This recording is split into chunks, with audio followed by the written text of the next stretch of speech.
जग श्रीनाथ करुणानिधे जगत्पते।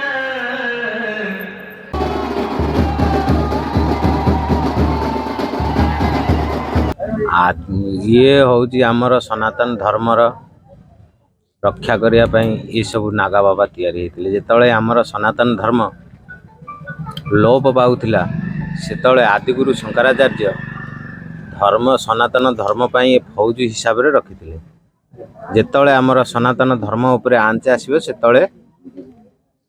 नागा सन्यासी से बाहर धर्म रक्षा निमंते आमको रखा जाए। बाबा ये आध्यात्मिकता कौन जरूरी आजकल समाज में? आध्यात्मिक जहाँ पाखे ना सी पाखे किसी ना जड़े जदि मनीष बाबा भक्ति मार्ग को जीव तो कौन जरूरी?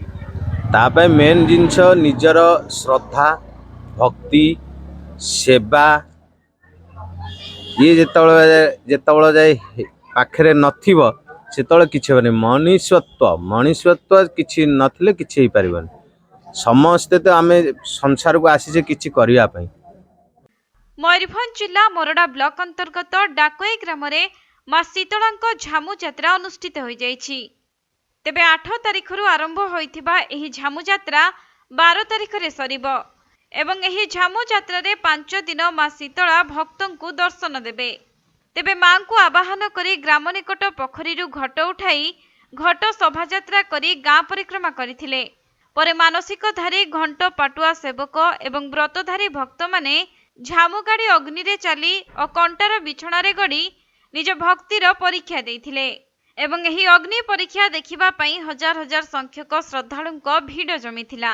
तेबे लोकंक मान्यता अनुसारे मां शीतला मनस्कामना पूर्ण करिथांती विपद बेले साहा होइथांती।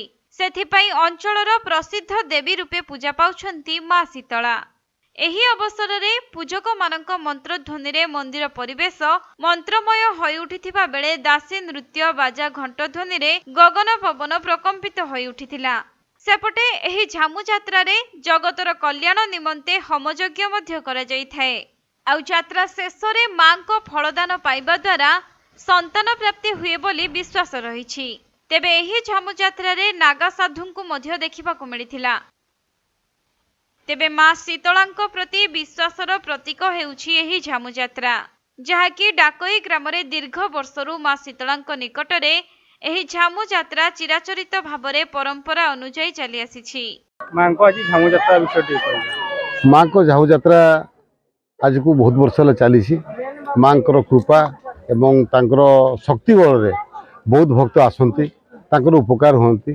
ये झामु यात्रा प्राय 10 ରୁ 15 हजार लोक निश्चित भाव रुहती।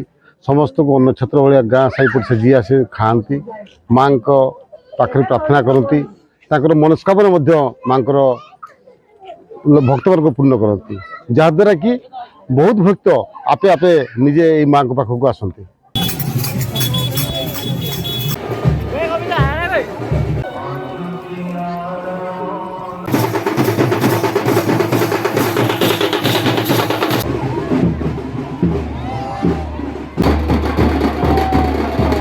मयूरभंज जिला मोरडारू ज्ञानरंजन बेहेरा रिपोर्ट कोणार्क लाइव।